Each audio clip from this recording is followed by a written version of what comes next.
Ever wish you could walk into a negotiation, like any negotiation, and just feel like totally prepared, maybe even excited? Yeah. Well, today, that's what we're diving into, the high-stakes world of, well, you, Hmm. not hostage situations, but how FBI tactics apply to your everyday life. And that's the fascinating premise of Never Split the Difference by Chris Voss, Right. former FBI hostage negotiator. The book had me hooked from chapter one. I mean, terrorists, Yeah. million-dollar ransoms, you name it. Yeah. But then Voss throws this curveball. These skills, they're not just for extreme situations. They're about the psychology present in any negotiation, Right. which, as it turns out, It's pretty much everything. When you yeah. think about it, buying a car, asking for a raise, Oh, yeah. negotiating bedtime with your kids, Voss argues we do this every day, often, without even realizing it. Okay, admit, that got me thinking.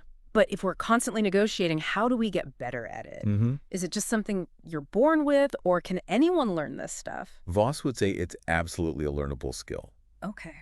And he starts with a surprising secret weapon, the power of no.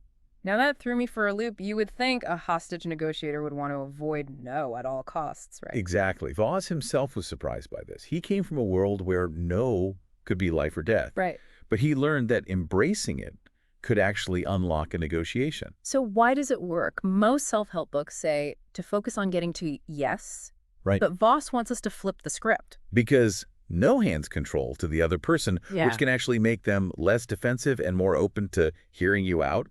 Think about dealing with a pushy salesperson. Yeah. You feel pressured to say yes, even when you don't want to. Right. But saying no allows you to set boundaries and steer the conversation. You know what? I actually used that tactic last week when a telemarketer wouldn't stop calling. Oh, really? And instead of giving some wishy-washy response, I just firmly said, no, thank you, I'm not interested. How'd that go? They apologized and hung up. I was shocked. Wow. This no thing is powerful. Exactly. It's not about, like, shutting down the conversation. Yeah. It's about creating space for a real one. Okay, so no is not about being difficult. It's about gathering information and taking control. Now, this is where it gets really interesting. Voss talks about this woman named Marty Evelsizer. She's an FBI crisis negotiation coordinator. Okay. And she had this jealous supervisor who was trying to undermine her. Instead of engaging in this power struggle, Voss coached her to use, you guessed it, the power of no. Smart.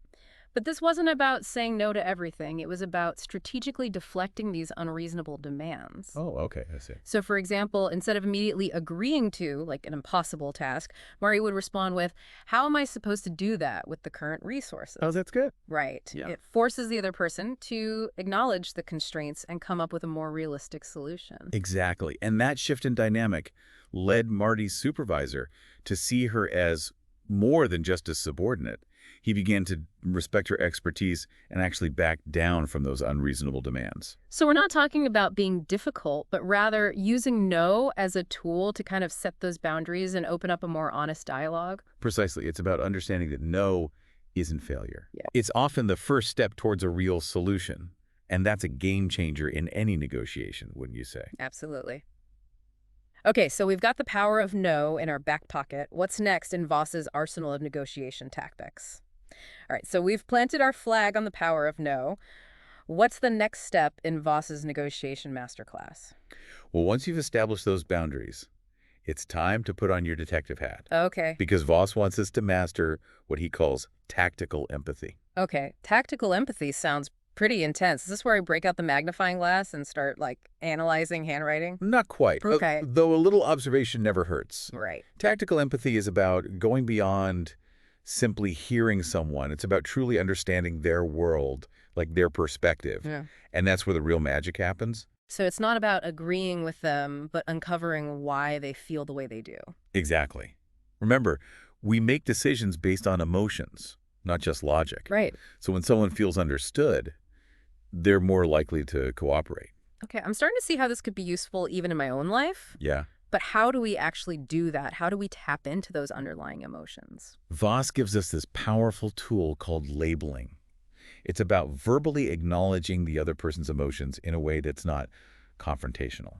Okay. Right. So instead of arguing with someone who's getting heated about a project deadline, Mhm. I might say something like, it seems like you're feeling really pressured about this timeline. Exactly. You're not agreeing or disagreeing with their perspective. Yeah. You're simply acknowledging their emotions, and that can be incredibly disarming in a tense situation. It's like you're holding up a mirror to their feelings, allowing them to see themselves more clearly and feel heard. Exactly. And that can shift the entire dynamic of a conversation. It's amazing how powerful simply acknowledging someone's emotions can be Yeah. in kind of diffusing a situation. It reminds me of that story Voss tells about the Harlem standoff, Oh, yeah. where he used tactical empathy and labeling to talk down these armed fugitives. Talk about high stakes. Right. How did they even begin to establish a dialogue in that kind of pressure cooker situation? I mean, they literally had no way to reach these fugitives directly. Wow. So Voss starts talking through the apartment door using what he calls his late-night FM DJ voice. Okay. Calm, steady, non-threatening. I'm picturing it now, but what did he actually say? Like, did he try to bargain with them? Not initially. He focused on labeling the emotions that he imagined those men were feeling. You know, fear, anger, frustration. So, like, it sounds like you're feeling trapped right now. Or it must be frustrating feeling like you have no options. Yes. He wasn't trying to get them to say yes. Right. He was aiming for, that's right. Because that small phrase. Indicates a much deeper level of understanding. You're not just agreeing on the surface, but connecting on an emotional level. Precisely. Yeah. And by labeling their emotions and getting to, that's right, Voss built rapport with those fugitives, Wow. eventually leading them to surrender peacefully. That's a powerful example of how listening, really listening, with the intent to understand, can de-escalate even the most volatile situations. Absolutely. It goes to show that we're all human, Yes, you are. driven by emotions. Mm. And when someone genuinely tries to understand those emotions, it can completely change the course of an interaction. It makes you realize that tactical empathy isn't just for hostage negotiators. Right. It's a valuable tool for anyone who wants to improve their communication and relationships. 100%.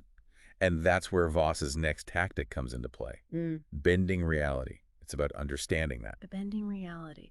Okay, now we're getting into some next level stuff. Does this involve Jedi mind tricks or something? It's not about manipulation or anything like that.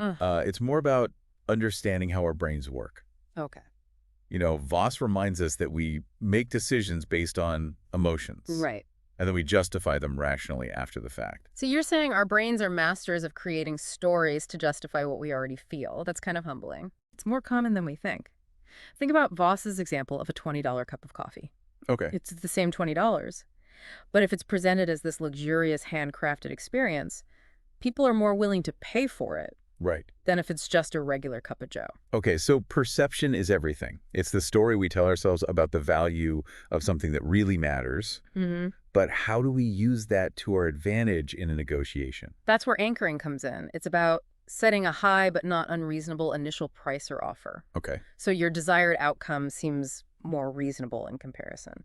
I see. So if I want a $5,000 raise, I might start by asking for $7,000. That way, when I compromise at $5,000, it seems more appealing to the other side. Exactly. You've anchored their perception at a higher number, making your actual goal seem more agreeable.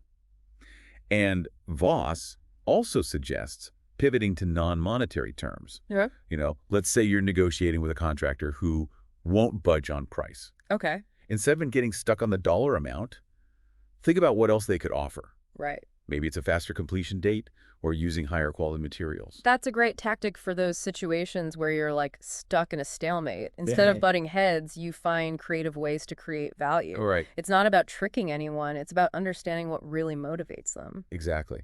And that brings us to one of the most fascinating concepts in the book, black swans. Black swans. I feel like we're about to unlock a hidden level in a video game. They are kind of like hidden power-ups in a negotiation. Okay. Black swans are those pieces of information Yeah. that you don't even know to look for, Yeah. but they can completely change the game. Got it. Uncovering them gives you leverage, the ability to influence the situation in your favor. Okay, I'm all about finding those hidden power-ups. How do we even begin to look for them? It's all about deep listening, asking the right questions, what Voss calls calibrated how questions, Okay. and looking for clues beneath the surface. Calibrated how questions. Give me an example. So instead of demanding, why is this important to you? Right.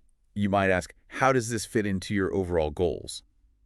It encourages the other person to open up and share their perspective without feeling interrogated. It's about guiding them towards a solution without them even realizing it. Exactly. Okay, I need to hear a story. Give me a black swan in action. One that always comes to mind is the Washington Monument standoff. Oh. This man, Dwight Watson, drove a tractor onto the National Mall claiming to have explosives. The situation was incredibly tense. Oh, wow. But through careful listening, negotiators uncovered a crucial black swan. Watson believed the next day was the dawn of the third day, a significant religious event. So they were able to use that knowledge to their advantage. Exactly. By understanding Watson's belief system, they could appeal to his values. They convinced him that ending the standoff peacefully would be a more powerful testament to his beliefs. And it worked. Wow, it's amazing how a seemingly insignificant detail can become a game changer when you understand its true significance to the other person. That's the power of black swans. It's about seeing the world through the other person's eyes, understanding their motivations, and finding those hidden levers that can lead to a mutually beneficial outcome. This entire deep dive has been like a masterclass in negotiation. Right. And honestly, it's relevant to so much more than just business deals. It's about improving communication in every aspect of life. I completely agree. Voss even says life is negotiation. It's true. Whether you're navigating a salary discussion, deciding on dinner plans with your partner, or even talking to your kids about screen time, Yeah. these skills are invaluable. So much truth there. So to wrap things up, what's the biggest takeaway you want our listeners to walk away with today? That everyone has a negotiator within them. It's not about being aggressive or manipulative.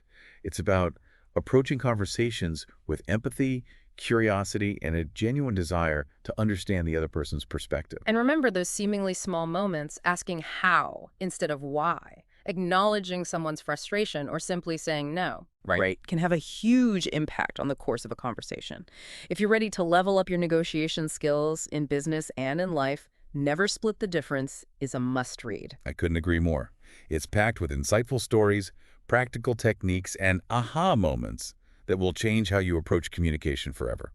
That's it for our deep dive into the world of negotiation.